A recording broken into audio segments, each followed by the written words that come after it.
In this video, we're going to take a look at a really cool axe from the folks at CRKT. It is the Elmer Roush designed Birler camp axe. That's what's coming up next here on Survival on Purpose.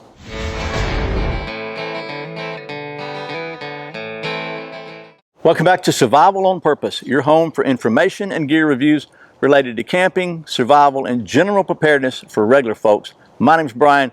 Thanks for joining me. So a couple of weeks ago, I spent a couple of hours with the folks at Going Gear. Going Gear is a store near my house. They do a lot of stuff online. They have a lot of flashlights and knives and blades and camping gear and all kinds of stuff. Anyway, long story short, they were kind enough to send me home with one of these CRKT Birler design camp axes or hatchets. And this is designed again by Elmer Roush, who is a Vietnam veteran, and he became a blacksmith to kind of help him get over some of the stuff he was dealing with from that conflict. And he's got like 40 years experience building knives and axes and blacksmithing type stuff. And so this is his design that the folks at CRKT have licensed from him or bought from him, I guess, as part of their Forged by War series.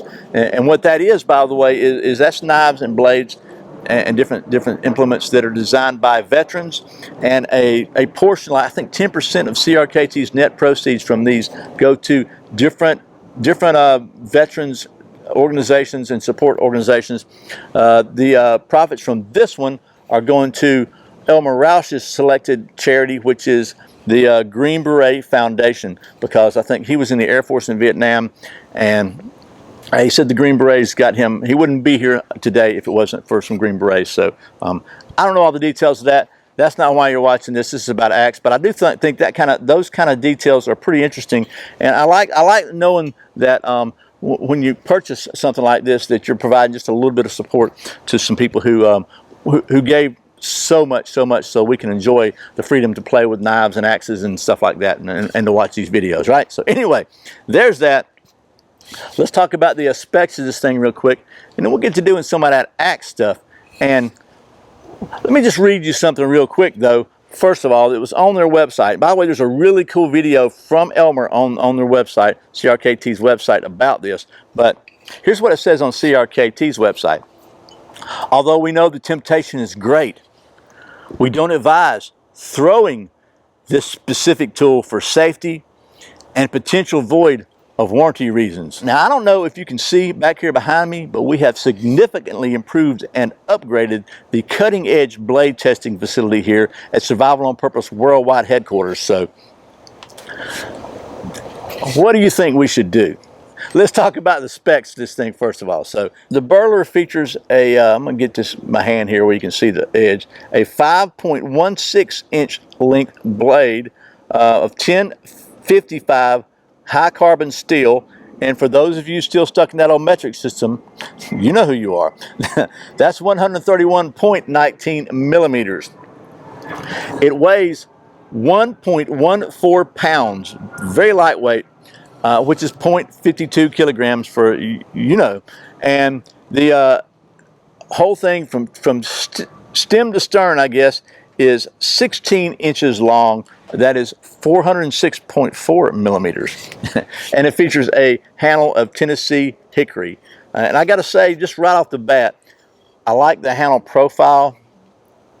It seems to be, the grain seems to be pretty straight in the way it should be, if you can see that. It's got a really nice, just a little bit of a flare here. It just feels good in your hand. For a mass-produced hatchet and handle, this feels pretty good. So and then it's got a nice little kind of a cutout here where you can choke up on it and just do more fine and detail work. A couple of metal wedges up here, metal pins, I guess, in a wooden wedge. Kind of a satin finish, and straight out of the box it's got a pretty good edge on it. So there's the shape, kind of a hammer pole here, and there we go. That's the specs of it. So we need to see how well this thing chops, and maybe get on to the what do you think? Let's take it down to the old stump top and get to doing some of that axe stuff. Okay, so I got a piece of wood here I don't know what kind it is, but this has been drying out in my, I think this is dogwood, but it's been drying out in my building for a couple of years now. So everything else out here is kind of getting rotted. So I thought I would just try something a little harder for you. Just see how well this thing chops now. And you can see it's by golly dry. So my experience, dry wood is harder to chop anyway. Dogwood is like crazy hard. We're going to give it a shot here. So let's just see. Oh, baby.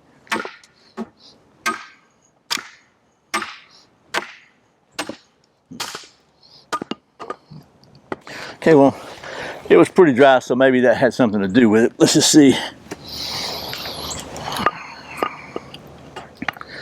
Got a little crack in it already. Let's see if we can split it down the crack.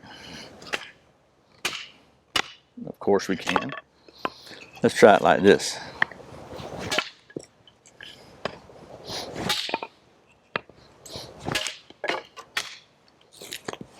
So it was pretty dry. Maybe not the best example, but let's just see what we can get. I'm going to try this. I don't know if it's going to shave. I mean, it's not a knife, okay? But we're going to try it. See if we can carve us a few feathers, because you can choke up on it pretty good here. And it's been raining all day. Finally kind of stopped, sort of stopped. I said it does have a pretty wide head here, so it's pretty decent for splitting. In my experience, you can always make the edge sharper, right? And again, some woods feather better than others. I had some cedar. Maybe I should have got the cedar.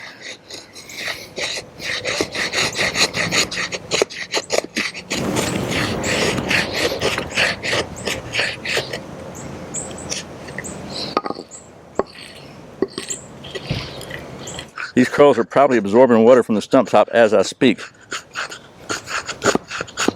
But we're going to try it and see. First, as is. Now, there's nothing on here that's even remotely sharp enough to strike a ferro rod. So I'm not even going to pretend. They're relieved. And I mean, you can see there's just nothing sharp. Maybe you could use the edge, but I'm not going to do that. I'm going to use my, where did it go? Oh, here it is. My Exotac Poly Striker and try that instead. So let's just get you out of the way there. Let's see what happens if we can get us some fire from these little clippings. Now they're not really, I don't know, let's just see.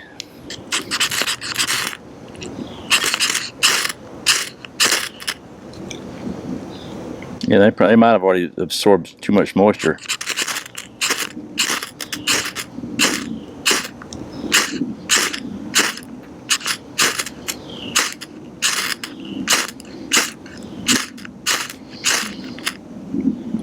Are they gonna burn? Go baby go, come on, go baby go.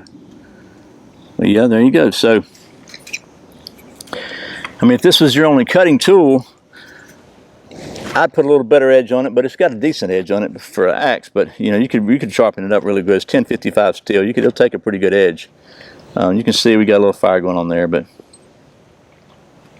and I put it out, of course. So, but let's try one more thing, just because. So you can see this thing is soaking wet. Can you see that? I just picked this up off the ground. This is my fat wood that's been laying out here on the ground for about 4 years now. I haven't intentionally left it on the ground. Now I'm just going to carve off some carbons off of that, wet and everything.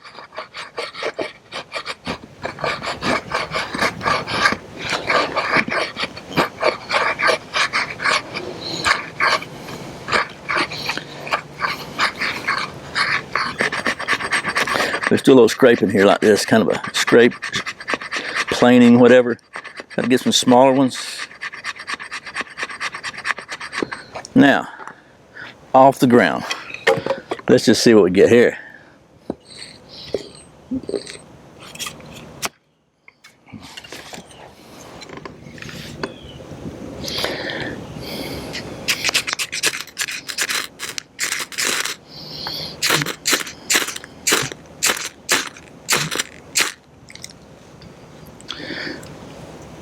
It is wet. I got some pretty big scrapings.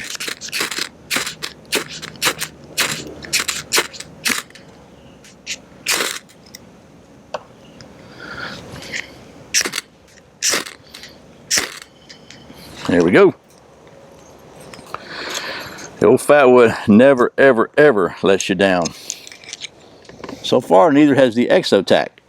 Now, I could go get some already split firewood, but that's not going to show anything. Obviously, you can see it's a good little camp axe. Very well weighted and just feels good in your hand. This has got a nice slim profile handle and just enough flare here to catch just over a pound, not even a pound and a quarter, like pound and maybe a couple of ounces, an ounce or so. So not bad there. Okay, so hopefully I've got the my distance calibrated well enough that we don't have a lot of mishaps with the Birler axe. I'd hate to avoid the warranty.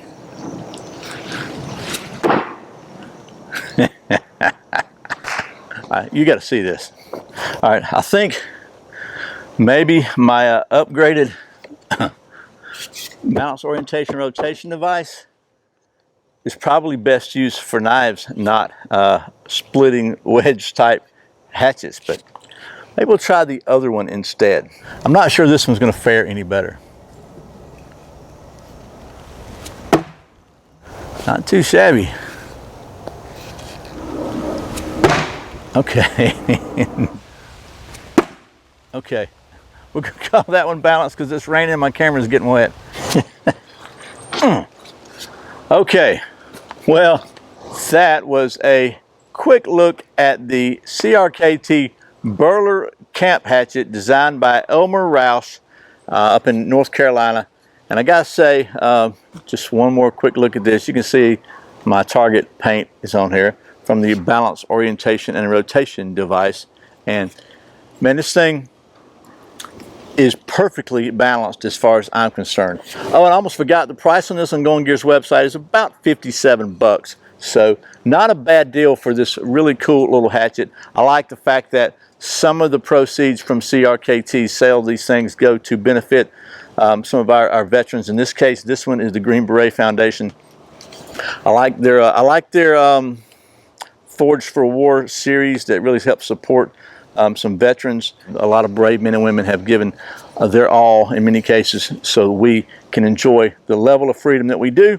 I always like to keep that in my mind, and it's always good to have something to remind me of that. And every time I look at this axe now, it's just a small reminder of the service and sacrifice of so many people that have made for this country. So anyway, thanks again to the folks at Going Gear for sending me home with this so I could show it to you and test this. And there'll be a link in the description below. Maybe one right up here. If you see a little white thing with an eye in it, you can check that out. For sure, there'll be one in the description below where you can get your very own CRKT Birler axe and camp hatchet, I guess axe hatchet, whatever you want to call it. I'm rambling, so I'll shut up. As always, thank you for watching Survival on Purpose. Thanks for subscribing. If you haven't done that, you can fix that by clicking right down there. Be sure and click that little bell that pops up so you don't miss a single video. Also, be sure and check out the list of sponsors in the video description. Many of them have coupon codes created especially for the viewers of this channel. All of them are companies I know and trust. And when you support them, it helps support the channel, and I really appreciate it. Once again, my name's Brian. You're watching Survival on Purpose. Remember, survival is not an accident, so be prepared. I'll see you next time.